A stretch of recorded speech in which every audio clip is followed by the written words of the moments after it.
coverage you can count on continues with Drew Blair. Well, since the existence of humans, an event taking place on Tuesday will only be the 7th time seen by people on Earth.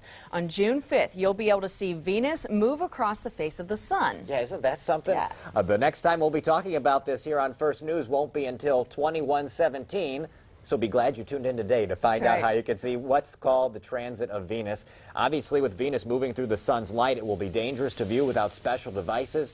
Here to talk more about the transit of Venus are Larry Clifford and Alan Parise. Good morning, you guys. Good morning. Let's talk just about the basics of this here. Well, if you're looking properly and safely with guidance over several hours, you will see the black circle of Venus, which is only a couple hundred miles smaller than Earth, pass across the face of the sun. And that happens because as we're on this elliptical racetrack going around the sun, the two planets, we would have Earth on this racetrack that goes here and Venus on this one. Except that they don't line up every time because the orbits are tipped. And so when they're this way, the sun doesn't get, Venus doesn't block out the light of the sun.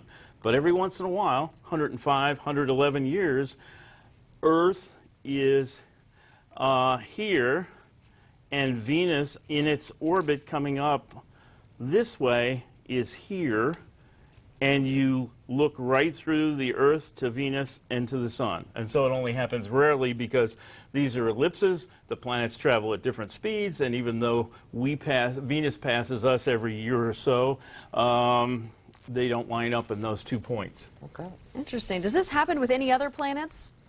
With Mercury, and transits of Mercury are sometimes, I think, a little more frequently. It only takes 88 days to go, Earth days, to go around the sun in Mercury's orbit.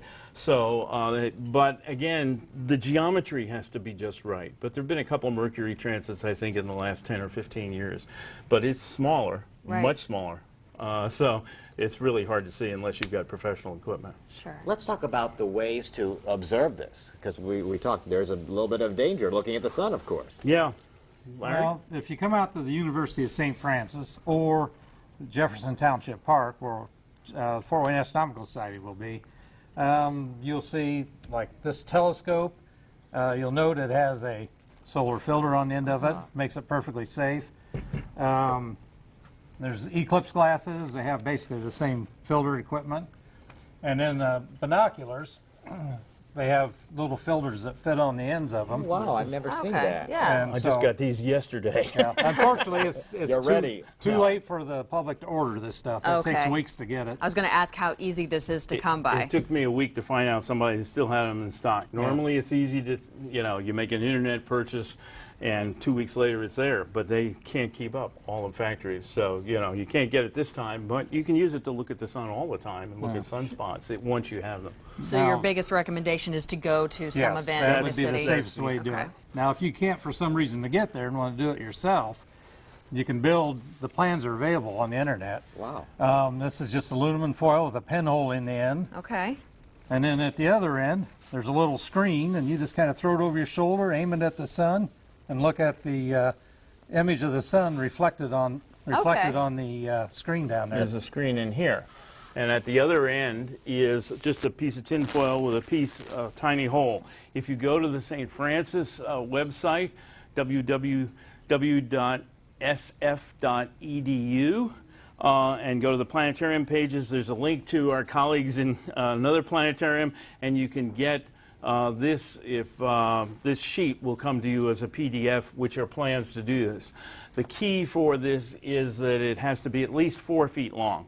This one's even longer. The longer you make it, the bigger the image, but the dimmer the image. So at least 4 feet for this because the Venus dot will be small. If there are sunspots, you'll see those, but they're irregular shape and won't be as dark as this perfect round disk, which is the Venus and about the same size as the Earth. Now, you've piqued the interest of a lot of people with these events that they can go out and get all this assistance seeing the transit of Venus. Can we go over the specifics again, the date and time when and where these events are? Well, it'll be Tuesday, June the 6th. 5th. Or 5th. This Tuesday. This Tuesday, yeah, this Tuesday. And it'll be at Jefferson Township Park, which is on the east end of Casad Depot, which is Dawkins and Webster Road. And then it'll be at the University of St. Francis, just around the corner here. It'll actually. be at our soccer field.